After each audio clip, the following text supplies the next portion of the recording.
اعوذ باللہ من الشیطان الرجیم بسم اللہ الرحمن الرحیم براءۃ من اللہ ورسولہ الی الذین عاہدتم من المشرکین۔ اعلان برات ہے اللہ اس کے رسول صلی اللہ علیہ وآلہ وسلم کی طرف سے ان لوگوں کی جانب جن سے اے مسلمانوں تم نے معاہدے کیے تھے مشرکین میں سے۔ یہ اللہ تعالیٰ کی طرف سے ایسے تمام معاہدے ختم کرنے کا دو ٹوک الفاظ میں اعلان ہے جو مسلمانوں نے مشرکین کے ساتھ کر رکھے تھے۔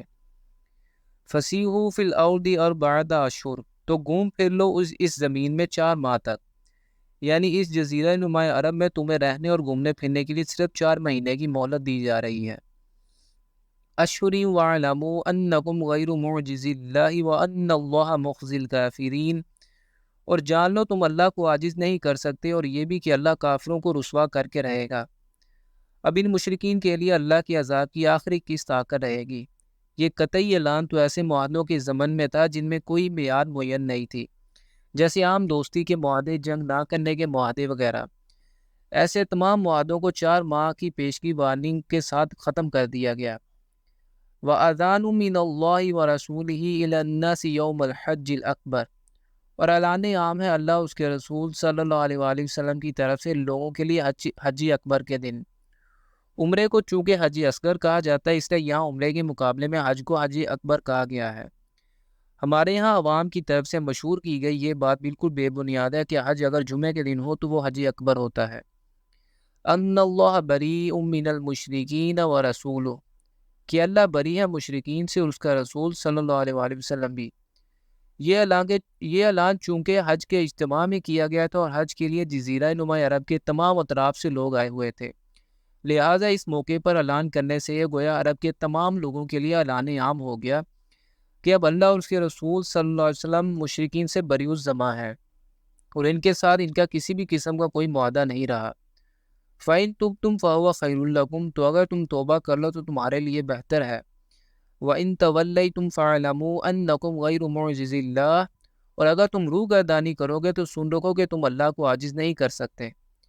وَبَشِّرِ الَّذِينَ كَفَرُوا بِعَذَابٍ عَلِيمٍ، اور اے نبی صلی اللہ علیہ وآلہ وسلم بشارت دے دیجئے ان کافروں کو دردناک عذاب کی۔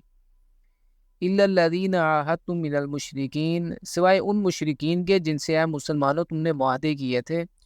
ثُمَّ لَمْ يَنْكُثُوكُمْ شَيْئًا وَلَمْ يُظَاهِرُوا عَلَيْكُمْ أَحَدًا، پھر انہوں نے کچھ کمی نہیں کی تمہارے ساتھ اور نہ تمہارے خلاف مدد کی کسی کی بھی۔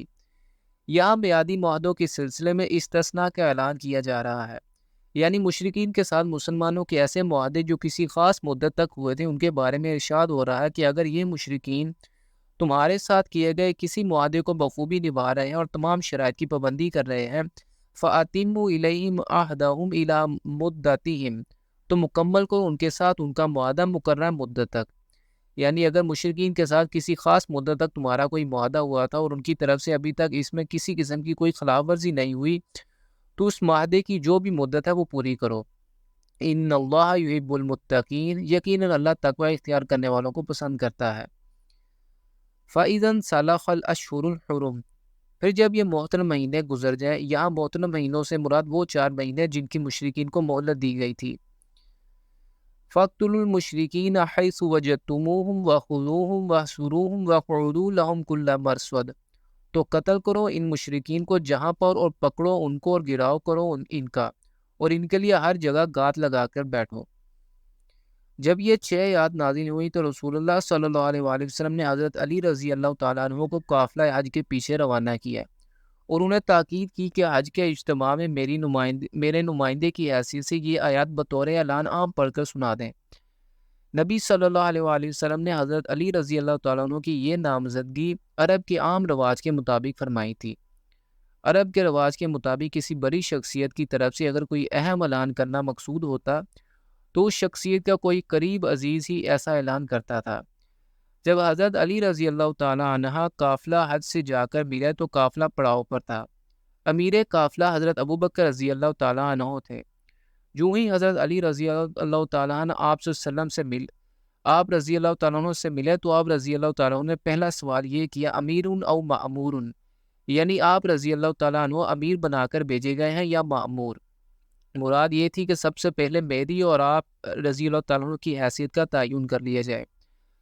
اگر حضرت علی رضی اللہ تعالیٰ عنہ کو امیر بنا کر بھیجا گیا تو میں آپ رضی اللہ تعالیٰ عنہ کے لیے اپنی جگہ خالی کر دوں اور خود آپ رضی اللہ تعالیٰ عنہ کے سامنے مامور کی حیثیت سے بیٹھوں۔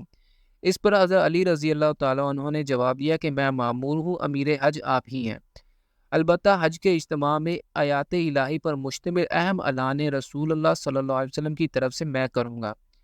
اس واقعے سے یہ ظاہر ہوتا ہے کہ حضور صلی اللہ علیہ وآلہ وسلم نے صحابہ کرام رضوان اللہ علیہم اجمعین کی تربیت بہت خوبصورت انداز میں فرمائی تھی، اور آپ صلی اللہ علیہ وسلم نے اسی تربیت کے باعث ان کی جماعتی زندگی انتہائی منظم تھی۔ فَإِن تَابُوا وَأَقَامُوا الصَّلَاةَ وَآتَوُا الزَّكَاةَ فَخَلُّوا سَبِيلَهُمْ إِنَّ اللَّهَ غَفُورٌ رَحِيمٌ۔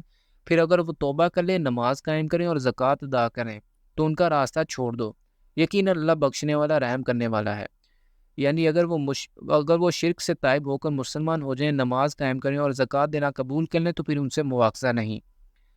وَإِنْ أَحَدٌ مِّنَ الْمُشْرِكِينَ اسْتَجَارَكَ فَأَجِرْهُ حَتَّى يَسْمَعَ كَلَامَ اللَّهِ۔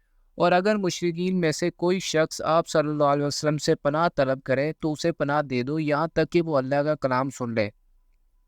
جزیرہ نما عرب میں بہت سے ایسے لوگ بھی ہوں گے جنہوں نے اس وقت تک رسول اللہ صلی اللہ علیہ وآلہ وسلم کی دعوت کو سنجیدگی سے نہیں سنا ہوگا۔ اتنے بڑے الٹیمیٹم کے بعد ممکن ہے ان میں سے کچھ لوگ سوچنے پر مجبور ہوئے ہوں کہ اس دعوت کو سمجھنا چاہیے۔ چنانچہ اسی حوالے سے حکم دیا جا رہا ہے کہ اگر کوئی شخص تم لوگوں سے پناہ طلب کرے تو نہ صرف اسے پناہ دے دی جائے بلکہ اسے موقع بھی فراہم کیا جائے کہ وہ قرآن کے پیغام کو اچھی طرح سن لے۔ ثم ابلغوا مأمنہ، پھر اسے اس کی امن کی جگہ پر پہنچا دو، یعنی ایسے شخص کو فوری طور پر فیصلہ کرنے پر مجبور نہ کیا جائے کہ وہ اسلام قبول کرتے ہوں یا نہیں، اور یہ کہ اگر قبول نہیں کرتے تو ابھی تمہاری گردن اڑا دی جائے گی، بلکہ کلام اللہ سننے کا موقع فراہم کرنے کے بعد اسے سمجھنے اور سوچنے کے لیے مہلت دی جائے اور اسے بحفاظت اس کے گھر تک پہنچانے کا انتظام کیا جائے۔ ذالک بأنہم قوم لا یعلمون، یہ اس لیے کہ یہ ایسے لوگ ہیں جو علم نہیں رکھتے۔